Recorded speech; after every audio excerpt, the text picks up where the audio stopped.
Coming to details. Tummidikunta చెరువు resurvey పూర్తయింది. రెండో రోజు సర్వేలో అధికారులు చెరువు పూర్తి స్థాయి నీటి మట్టం వరకు హద్దులపై ఫీల్డ్ వర్క్ పూర్తి చేశారు. సర్వే రిపోర్ట్ను దసరా అనంతరం ప్రభుత్వానికి సమర్పిస్తామని స్పష్టం చేశారు అధికారులు.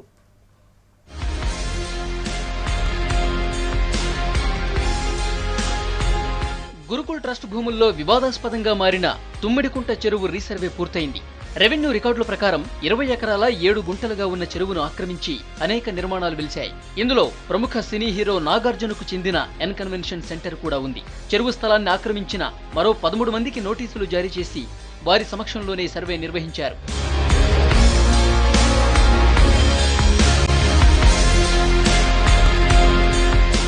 రెవెన్యూ, సర్వే ల్యాండ్ రికార్డ్స్ విభాగం, నీటిపారుదల శాఖ, జీహెచ్ఎంసీకి చెందిన ఉన్నతాధికారులు సర్వేలో పలు వివరాలు సేకరించారు.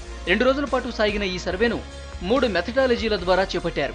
చైన్ లింక్, ఈటీఎస్, జీపీఎస్ పద్ధతుల ద్వారా చెరువు సరిహద్దులను పరిశీలించారు. చెరువు అలుగును నీటి మట్టానికి ప్రాతిపదికగా తీసుకుని సర్వే చేసి పలు ఆధారాలు సేకరించామన్నారు అధికారులు. అంటే దాని మొత్తడి కూడా తెలుగులో మొత్తడి అంటారు. అలుగును బేస్ చేసుకొని ఆ లెవెల్ ప్రకారం నేను అన్ని లెవెల్స్ తీసుకోవడం జరిగింది. ఈ ఎఫ్టీఎల్ లెవెల్ ఎక్కడెక్కడ వస్తుందో ఆ పాయింట్లన్నీ మనం ఫిక్స్ చేసి దాని ప్రకారం జీపీఎస్ కోఆర్డినేట్స్ కూడా తీసుకోవడం జరిగింది. ఇప్పుడు ఎఫ్టీఎల్ అంటే సికం ల్యాండ్ వస్తుంది, పట్టా సికం వస్తుంది, 2 ల్యాండ్లు వస్తాయి. ఆ రెండింటిని మనం కన్సిడర్ చేసుకొని ఎంత వస్తుందో దాని ప్రకారం 25 ఎకరాలు వచ్చిందంటే 20 పైన ఉన్న దానికి మొత్తం 30 మీటర్ల బఫర్ జోన్ పెట్టవలసి వస్తుంది. అదేవిధంగా 20 ఎకరాల కన్నా తక్కువ వస్తే 9 మీటర్ల బఫర్ జోన్ పెట్టుకోవాల్సి వస్తుంది. దాని ప్రకారం మనం ఎంత వస్తుంది అనేది ఇప్పుడు అసెస్మెంట్ చేసుకుని దాన్ని నిర్ధారించుకోవడం జరుగుతుంది. అట్లా తుమ్మిడికుంట చెరువు మొదటి నుంచి వివాదాస్పదంగా మారింది. చెరువును ఆక్రమించి ఎన్ కన్వెన్షన్ సెంటర్ ను నిర్మించిన సినీ హీరో నాగార్జునకు నోటీసులు జారీ చేయడం చర్చనీయాంశమైంది.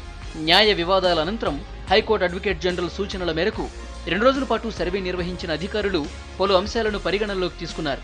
సర్వేపై ఎలాంటి విమర్శలు ఎదురవకుండా ఉండేందుకు శాస్త్రీయ పద్ధతులను పాటించామన్నారు. చైన్ లింక్ సర్వే చేశాం, తర్వాత ఈటీఎస్ ద్వారా సర్వే చేశాం, జీపీఎస్ సిస్టమ్ ద్వారా కూడా సర్వే చేశాం. 3 మెథడాలజీలను వాడుకుంటూ మనం సర్వే అనేటువంటిది పూర్తి చేశాం. అయితే 3 మెథడాలజీలతో వాడి మనం సర్వే పూర్తి చేసినప్పుడు దానికి సంబంధించినటువంటి 2-3 రకాలైనటువంటి డేటా, ఇప్పుడు ఇరిగేషన్ వాళ్ళు చేసినటువంటి డేటాని, వాళ్ళు చేసినటువంటి కోఆర్డినేట్స్ని మనం రెవెన్యూ సర్వే నెంబర్స్ మీద సూపర్ ఇంపోజ్ చేయడం, రెవెన్యూ డేటాను దాంతో సింక్రనైజ్ చేయడం అనేటువంటి ప్రాసెస్ ఉంటుంది. ఇప్పుడు డేటా మనం ఫీల్డ్ మీద చేసే పని పూర్తయింది, కానీ మేము పేపర్ మీద వీటికి సంబంధించిన వివరాలు అక్యురసీని తీసుకోవాల్సి ఉంటుంది. హైటెక్ సిటీలో వివాదాస్పదంగా మారిన తుమ్మిడికుంట చెరువు సర్వే పూర్తయినా ఆక్రమణలను స్వాధీనం చేసుకోవడంపై అనేక అనుమానాలు వ్యక్తమవుతున్నాయి. కొద్ది రోజుల్లో వివిధ శాఖల అధికారులు అందించే నివేదికపై ప్రభుత్వం ఎలాంటి చర్యలు తీసుకుంటుందో వేచి చూడాల్సిందే.